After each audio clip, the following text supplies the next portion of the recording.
Hello नमस्कार दोस्तों, हिंदुस्तानी talks के एक नए वीडियो में आप सभी का स्वागत है।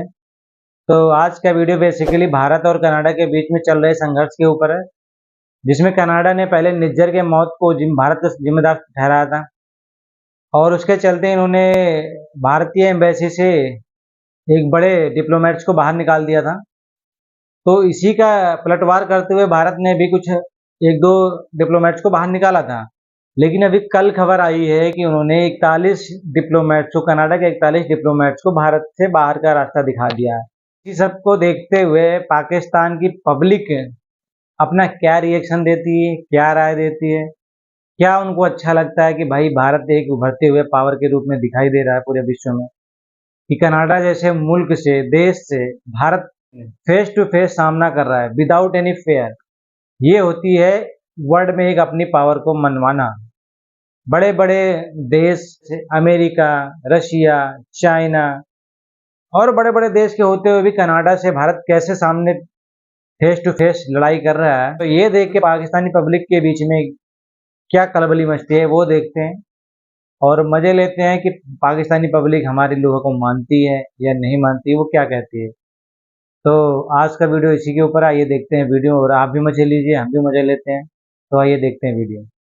इंडिया और कनाडा की जो जंग है उसके अंदर एक बहुत बड़ा मकाम ये आया है कि इंडिया ने 10 अक्टूबर का टाइम कनाडा को दे दिया है कि अपने 41 डिप्लोमेट्स को कहो कि इंडिया से बाहर निकल जाएं, और इस वक्त जो है इंडिया ने इतने बड़े मुल्क कनाडा को दबोच लिया है। देखें, अब इंडिया जो है वो नॉर्मल मुल्क नहीं रहा। अच्छा, आप सोचेंगे वो क्यों? क्योंकि वो दुनिया की चौथी बड़ी इकोनॉमिकली पावर बन चुका है। ठीक है। अगली बात रहेगी, इंडिया जमहूरियत के एतबार से दुनिया का 1 नंबर पे मुल्क है। ठीक है। जहाँ पे आज तक किसी फौजी आमर ने शब खून नहीं मारा। ठीक हो गया। मार्शल लॉ नाम की चीज़ नहीं आई। ठीक है। अब वो बुनियादी हकूक़ जब खालिस्तान के या देश के जो मेंबर हैं या जो सिख कम्युनिटी है उनको बेसिक हकूक़ दे रहा है, उनके फंडामेंटल राइट्स पूरे हैं, उसके बावजूद वो अगर फील करते हैं मजहबी इंतहा पसंदी की बुनियाद पे कि हमारा मुल्क अलहदा होना चाहिए, तो फिर उनके पास ठोस सबूत होने चाहिए। ये उनके पास नहीं है। अब कनाडा के अंदर बहुत ज़्यादा तादाद में सिख कम्युनिटी जो है वो काम करती है। सिख नहीं, खालिस्तानी ज़्यादा है। खालिस्तानी ज़्यादा काम करते हैं। जितनी बड़ी बड़ी ताकतें हैं उन्होंने फ़लस्तीन का हिस्सा मारा, उनको शनाख्त दी। अच्छा, यही रोल मॉडल जो है वो खालिस्तानियों का है। ठीक है। वो भी कह रहे हैं कि हम मेहनत कर रहे हैं, किस लिए? लेकिन खालिस्तान की बात करें, सारे खालिस्तानी इस वक्त कनाडा के अंदर मौजूद है और भारत ने कनाडा को दहशतगर्द मुल्क करार दे दिया कि दहशतगर्दों को पनाह देते हैं। FATF में डालने की बात करें, वीजे सस्पेंड किए कनाडा के 40 डिप्लोमेट्स को, कहा कि गेट आउट फ्रॉम इंडिया। इतनी बड़ी पावर कनाडा बोल नहीं रहा। क्यों बोले? पूरी कौम जो है वो मोदी के साथ खड़ी है, पूरी दुनिया वेस्ट खड़े है। उसके बाद ये अभी आपने देखा G20 हुई है। G20 का क्या, उसका मैसेज क्या था? उसका मैसेज क्या मैसेज था? यही मैसेज था कि आज वो भारत नहीं है जिसके ऊपर जो है ना जो मर्जी चढ़ दौड़ेगा। सही बात है। इस वजह से पूरी दुनिया को उसकी आवाज पे लब्बैक कहना पड़ेगा। पूरी दुनिया लब्बैक कह रही है। अच्छा, इस वजह से कनाडा जो है दुम दबा के बैठा है। कनाडा का तो उन्होंने सर रेत में दबो दिया है। बिल्कुल दबो दी है। यही जिंदा कौमों की अलामत होती है कि जब वो आवाज बुलंद करती हैं, जब वो कशकोल तोड़ती हैं, मजबूत होती हैं, तो फिर दुनिया उनकी हमायत भी करती है और उनके हाँ में हाँ भी मिलाती है। ठीक है, यही वजह है कि आज इंडिया जो है उसकी बात हर बंदा सुन रहा है। दिखाई दे रहे हैं। पूरी दुनिया के अंदर हमारी शनाख्त क्या है? भिखारी, बकारी। दूसरी हमारी शनाख्त क्या है? आइडिया है? दूसरी हमारी शनाख्त ये है कि यहाँ पे आए दिन जब भी कोई मसला आता है फौरन जो है ना वो अपना दहशतगर्दी के धमाके हो जाते हैं।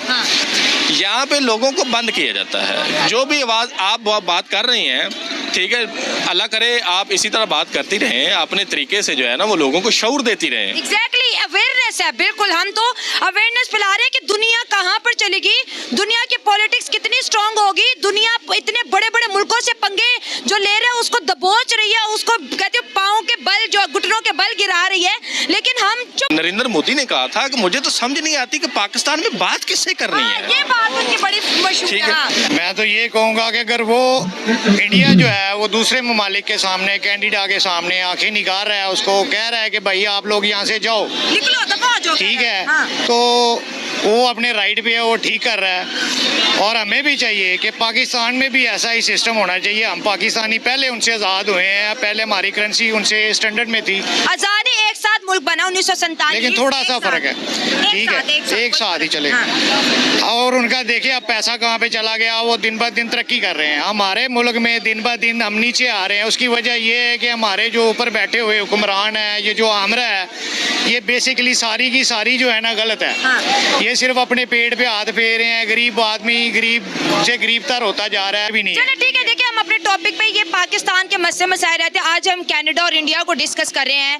खालिस्तानी इस वक्त भागे हुए हैं कनाडा के अंदर और भारत कहते हैं सारे के सारे दहशतगर्द हैं और कनाडा को FATF में डालेंगे। उसने भारत की तकसीम की बात क्यों की है? यूनिटी और पावर के बारे में क्या कहेंगे? यूनिटी और पावर के बारे में कनाडा वैसे पावर के हिसाब से इंडिया से बेहतर है, लेकिन वो राइट पे नहीं है। हाँ, रॉन्ग है, वो रॉन्ग है, गलत चल रहा है। इसीलिए इंडिया जो है वो राइट पे है। वो जो भी बात कर रहा है वो सही बात कर रहा है। कि देखिए जो खालिस्तानी इस वक्त कनाडा के अंदर मौजूद हैं और भारत से वो भागे हुए हैं, तो भारत ने जो है कनाडा को तो बहुत ज़ोरदार चपेट मारी है, लेकिन जो कनाडा का वजीर आज़म है ट्रूडो है, उसके खिलाफ कैनेडियन नारे लगा रहे हैं कि इंडिया इतना बड़ा मुल्क है, भाई तूने उससे पंगा कैसे ले लिया? तो वो सही बात कर रहा है। उसके 27 सूबे इतना बड़ा है, पाकिस्तान तो इतना छोटा सा मुल्क है। वो सही कह रहा है कि उसके साथ तूने पंगा क्यों ले लिया। कनाडा पाकिस्तान। चलिए आप आखिरी सवाल पूछो, आपको क्या लगता है कि खालिस्तान तहरीक सही है कि गलत है? बेसिकली ठीक ही होगी। कैसे ठीक होगी? वो कहते हैं हमें अलग मुल्क बनाना है, सिख कहते हैं, खालिस्तानी कहते हैं हमें अलग मुल्क बनाना है। वो बिल्कुल सही बात करते हैं। अगर खालिस्तान वाले इंडिया के साथ कॉम्प्रोमाइज में नहीं है, ये सिखों की बात ही आप कर रही हैं ना, अगर सिख का और हिंदू का आपस में कॉम्प्रोमाइज नहीं है तो वो जो बात कर रहे हैं ठीक कर रहे हैं। एक तरफ 3 से 4 मिलियन सिख और दूसरी तरफ 10,000 सिख, तो कैसे खालिस्तान बनेगा बताएं? मिलियन में ज्यादा कौन है? हिंदू की सिख है, जो वो सिख जो इंडिया का तिरंगा लहराते हैं, वो कहते हैं इंडिया ही हमारा देश है, हमारा देश और तकसीम नहीं हो सकता। और 10,000 खालिस्तानी कहते हैं कि खालिस्तान बनेगा पंजाब में। वो बनेगा, वो ठीक बोलते हैं। अगर इंडिया में जो सिख हैं, सिख इकॉनमी जो है ना, अगर वो ठंडी होकर बैठ जाए तो हिंदू लोग तो वैसे ही मर जाएंगे। कैसे? वो ऐसे कि जितना पंजाब है, जितनी काश्तकारी है, वो सबसे ज्यादा खालिस्तान की है। हाँ। और वो सब सिखों की है, अच्छा, हिंदुओं की नहीं है। तो वो तो अगर पंजाब बनेगा तो लाहौर वो कहते हैं हमारा कैपिटल होगा, फिर इसको भी लपेट रहे हैं वो। नहीं वो लपेटेंगे, ये कैसे लपेट में आएगा? ये पाकिस्तान नहीं वो लपेट सकते। हाँ, इंडिया में वो सब कुछ लपेट सकते हैं, पाकिस्तान में नहीं। भाई को नॉलेज कुछ नहीं है। मतलब अगर पंजाब गेहूं उगाना बंद कर दे, गेहूं की पैदावार बंद कर दे या धान की पैदावार बंद कर दे, तो भूख से मर जाएगा पूरा देश। ऐसा पॉसिबल है? मतलब 140-150 करोड़ की जनसंख्या वाला आबादी वाला देश एक राज्य के ऊपर पूरा डिपेंडेंट है? ऐसा हो सकता है? मतलब कुछ भी आंकड़ा देख लो जाके भाई, तुम आंकड़ा देखो पहले कि कौन सा राज्य क्या पैदा करता है ज्यादा। ठीक है, अगर खालिस्तानी इतना अच्छा कर रहे हैं, वो एक देश की डिमांड कर रहे हैं, अच्छा कर रहे हैं, तो पाकिस्तान में बलूचिस्तान को भी आजाद कर दो भाई, उनका भी एक देश बना दो बढ़िया। ठीक है, बख्तूलिस्तान भी तैयार हो रहा है, उसको भी अलग कर दो। अपनी बारी आती है तो ना ना ना ना, पंजाब नहीं ले सकते, वो पंजाब उनके उसमें नहीं जा सकता, इंडिया का जा सकता। जहाँ पर मोदी की सरकार हो, आपको लगता है वो किसी को 1 इंच भी देंगे? आप क्या बात करते हैं? मोदी एक दहशतगर्द आदमी है। वो कैसे? वो ऐसे कि उसने वो गुजरात में एक गुंडा था। अंकल आप गुजरात की बात करते हैं, जब हमने गुजरात का केस पढ़ा तो पहला अटैक मुसलमानों ने ट्रेन पे किया, आग लगाई, पेट्रोल फेंका, अंदर मासूम बच्चे जले, किसी की बीवियां जली, इतना तबाही मची। उसके बाद दंगा भड़का और उसके बाद गुजरात में तारीख गवाह, मोबाइल से सर्च कर ले, अखबार उठा के देख ले, आज तक गुजरात में कोई दंगा नहीं हुआ। देखें इंडिया में वही अमेरिका था ना जो कहता था प्राइम मिनिस्टर नरेंद्र मोदी को अमेरिका नहीं आने देंगे गुजरात की वजह से, और वही अमेरिका है जिसने उनको स्टेट विजिट की दावत दी। वो स्टेट विजिट की दावत उन्होंने किसी वजह से दी है उसको। उसका मेन टारगेट देखिए, कोई भी है ना, अमेरिका है या कनाडा है या लंदन है, फ्रांस है, जो भी है मैडम, उसका जो मेन टारगेट है ना वो है पाकिस्तान। डायरेक्टली वो पाकिस्तान में कुछ नहीं कर सकता, डायरेक्टली वो पाकिस्तान में कुछ नहीं कर सकता। पूरी दुनिया का टारगेट पाकिस्तान है। हाँ जी। ऐसा क्या खास ऐसा है? खास क्या है कि ये एक सोने की चिड़िया है। अच्छा। अल्लाह पाक ने पाकिस्तान में इतना कुछ पैदा किया है कि मैं आपको वाज़ह करके बता नहीं सकता। हमारे मुल्क में इतनी फसल है, इतनी काश्तकार है, इतना सब कुछ है, लेकिन क्या है कि हमारे मुल्क के जो हुक्मरान है ना, उन लोगों ने वो गलत है। और आज नहीं, जब से ये पाकिस्तान बना हुआ है, बाबे क़ायद आज़म के बाद कोई अच्छा बंदा नहीं आया और ना कोई अच्छा लीडर आया। अल्लाह करे आए अच्छा लीडर जो गरीबों के हक की बात करे। नरेंद्र मोदी को छोड़े आप एक साइड पे, खालिस्तान को भी छोड़े एक साइड पे, वो उनका मसला है। हमें कुछ अपने मसले पे डिस्कस करनी चाहिए, क्योंकि हमारे मुल्क में भी हमारा मसला पॉलिटिकल है।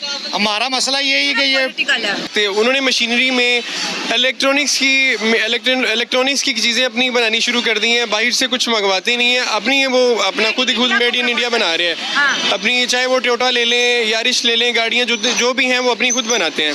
अब उसने कनाडा के साथ पंगा लिया है। अब वो उनके पास ना तो सबूत है, उनको माफ़ी मांगनी ही पड़ेगी इस वाले से। ही मांगनी जी बिल्कुल। और इंडिया डिमांड भी यही कर रहा है। अगर उसने माफ़ी मांग ली और ये इनके लिए एक विन होगी, एक फतेह होगी। जीत भी रहे हैं। जी बिल्कुल, बिल्कुल ऐसा ही है। पूरी दुनिया में एक उनके नाम का झंडा गाड़ दिया जाएगा। Exactly. जी बिल्कुल। और बेसिकली दोस्तों यही पॉलिटिक्स है। ये बंदूकों वाली जो है आजकल वॉर नहीं है, वॉर आजकल डायलॉग्स की वॉर है। डिप्लोमेटिक विन है इंडिया का। जिस तरह से इस वाक़े के बाद प्राइम मिनिस्टर नरेंद्र मोदी जितना हाईलाइट हुए हैं एज अ स्ट्रॉन्ग लीडर, और इसके साथ साथ इंडिया की यूनिटी बहुत ज़्यादा जो है इसमें सामने आई है कि अगर यूनिटी आपके अंदर है ना, तो जितना मर्जी बड़ा मुल्क हो आप उसको बीट कर जाएंगे। यूनिटी अगर। जी बिल्कुल है, यूनिटी मोस्ट इम्पोर्टेंट। इंडिया एक जो एजेंसी है उनकी, जो पूरी दुनिया में काम करती है। अच्छा। एक दहशतगर्दी के नाम पे काम करती है, ओवरऑल पाकिस्तान में भी, ओवरऑल पूरी दुनिया। उनकी फॉरेन पॉलिसीज और या उनकी तजारत ओवरऑल पूरी दुनिया में वो अपने आप को डिफेंड करते हैं और स्ट्रॉन्ग है। हाँ। ठीक है, उसके उस हवाले से उसने ये कह दिया ट्रूडो को, जब तक ये सारे सबूत लेके आए मेरे सामने, और दूसरा जो है हमें जब तक ये ट्रूडो माफ़ी नहीं मांगता हम इसको नहीं छोड़ते। ठीक है, तो उस हवाले से सबसे ज़्यादा फ़ायदा इंडिया को हुआ है उसका। Exactly. ठीक है, वो स्ट्रॉन्ग बना है, वो स्ट्रॉन्ग हो गया है। अब ट्रूडो जो है वो कंफ्यूज है, मैं अब माफ़ी मांगूँ या वहाँ से अपने नेशनलिटी जो होल्डर है इंडिया से अपने वहाँ में कैनेडियन वापस बुलवाऊँ। अब वो शशोपंज का शिकार है, जिसकी वजह से काफ़ी प्रॉब्लम चल रही हैं। आप देखिए, इंडिया ने उनके वीजे सस्पेंड किए। इंडिया ने उनके 41 डिप्लोमेट्स को कहा गेट आउट फ्रॉम इंडिया, कि इंडिया के खिलाफ बातें करते हो, खालिस्तान की बात करते हो, इंडिया के दहशतगर्दों को पनाह देते हो, यहाँ से दफा हो जाओ। हमारे अंदर कभी इतनी जुर्रत आ सकती है कि हम वेस्ट के खिलाफ खड़े हो जाएं? हमारे अंदर ना तो इंसानियत है, ना कभी जुर्रत आ सकती है। हम एक बहसीयत कौम इकट्ठे नहीं हो सकते। अच्छा, इस पे इंडिया एक डेवलपिंग कंट्री है, आगे बढ़ रहा है, ताकत बन रहा है दुनिया की, लेकिन वेस्ट को ऐसा थप्पड़ मारा है कि अमेरिका भी नहीं बोला, ब्रिटेन भी नहीं बोला, सब इस वक्त इवन के ट्रूडो के खुद के गवर्नमेंट के लोग, ट्रूडो की खुद की जो ऑपोजिशन है वो कह रही है कि तुमने जुर्रत कैसे की इतनी बड़ी इकोनॉमी से पंगा लेने की। जी बिल्कुल ऐसा ही है। और हमने तो सब कुछ काट के बैठे हुए इंडिया के साथ। हम अपनी हमारे पास सब कुछ होने के बावजूद हम अपना कुछ बना नहीं सकते। तो ये था public reaction, Pakistani public reaction जो भारत और कनाडा के बीच में चल रहे संघर्ष उसके ऊपर है। तो आई होप मिली जुली है, कुछ मोदी को सपोर्ट कर रहे हैं, कोई सपोर्ट नहीं कर रहा है, कोई अपनी बातों पे टिका हुआ है, कोई आगे पीछे हो रहा है। पाकिस्तान में सब यही है, पब्लिक को देखो वो पब्लिक, नेता को देख लो नेता, जिसको देख लो भाई वो आगे पीछे फिर घुमा फिरा के एक ही पॉइंट पे आ जाता है। और वो पॉइंट है, मैं नहीं बोलूँगा, आप लोगों को पता है वो पॉइंट क्या है। तो दीजिए हमें इजाज़त, और अगर वीडियो अच्छा लगा हो तो लाइक करें, सब्सक्राइब करें, दोस्तों में शेयर करें, क्योंकि ऐसे कंटेंट ऐसे वीडियो में लाता रहता हूँ और आपका मनोरंजन अपना मनोरंजन करता रहता हूँ। धन्यवाद।